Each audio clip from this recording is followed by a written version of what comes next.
मोहम्मद बिन तुगलक मोहम्मद बिन तुगलक के चरित्र का मूल्यांकन अक्सर छोटा क्वेश्चन आता है बीए पार्ट सेकंड में कि कुछ कहते हैं मोहम्मद बिन तुगलक एक महान शासक था, कुछ लोग कहते हैं वह पागल था, वह अपनी मर्जी से योजनाएं बनाता और उनको मिटाता। तो उसका जो कैरेक्टर था वह कैसा था, इसके बारे में अक्सर पेपर में क्वेश्चन आते हैं।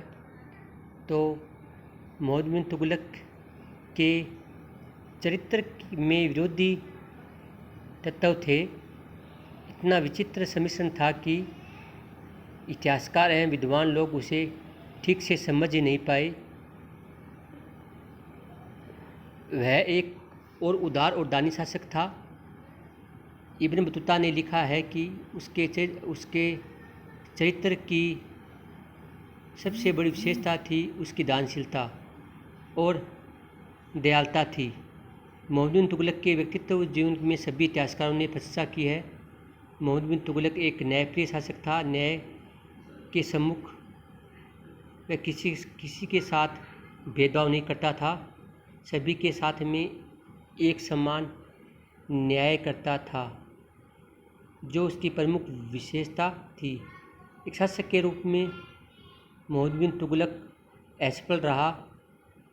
सुल्तान बनते समय उसे एक विशाल साम्राज्य मिला और भरपूर राजकोष रियासत में मिला, परंतु मरते समय वह एक विशाल साम्राज्य का बड़ा भाग खो चुका था।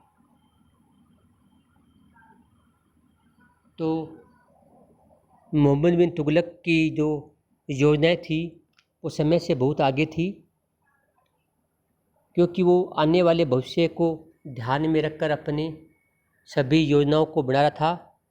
लेकिन उसकी योजनाओं की असफलता का प्रमुख कारण यह भी है कि जनता उसको समझ नहीं सकी और जनता ने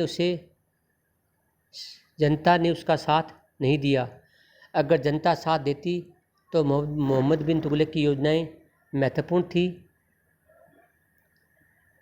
जो मोहम्मद बिन तुगलक को एक महान सम्राट साबित कर सकती थी। लेकिन उसकी अधिकांश योजनाएं असफल हो गई। लेकिन फिर भी मोहम्मद बिन तुगलक मध्यकालीन भारतीय इतिहास का एक महत्वपूर्ण शासक था।